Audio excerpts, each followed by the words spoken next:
Hey, I'm Ross. And I'm Jonathan. This week we're going to look at finding the center of those centered sets.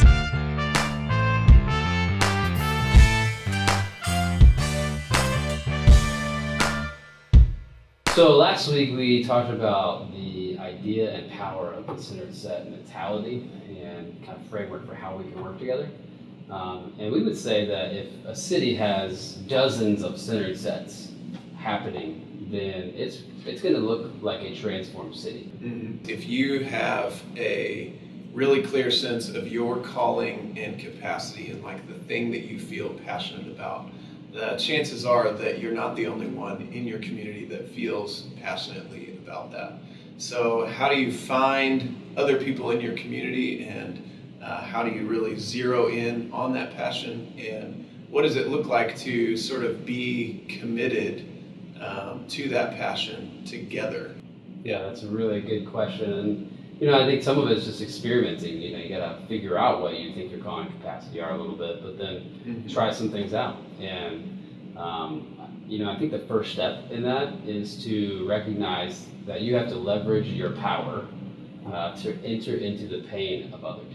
Right. And that sounds really great, and that's because it came from an amazing guy. His name's John Perkins. Just heard him speak recently.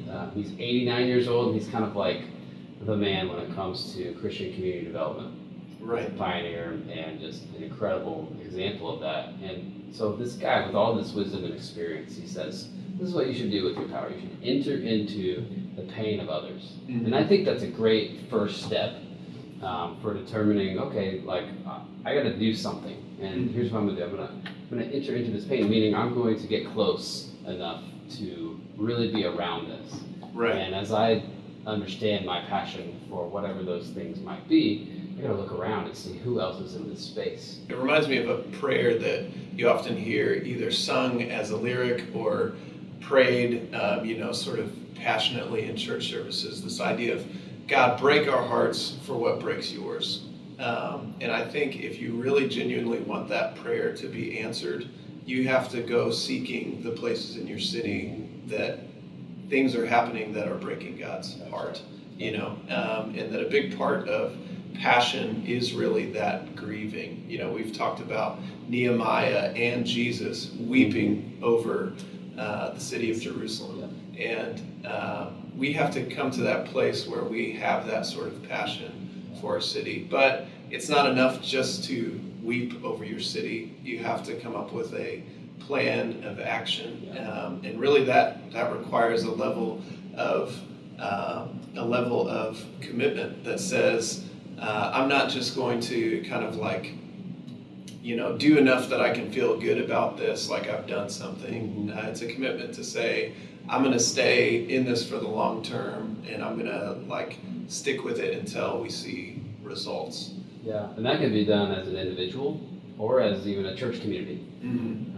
Where you just determine as a church, we're going to be here in this space, where maybe it's an issue, maybe it's a community, and we're going to be here. And that's a really important commitment to make. Another one is being committed to not duplicating. There's a lot of nonprofits in our city. There's a lot of churches. There's a lot of great work going on.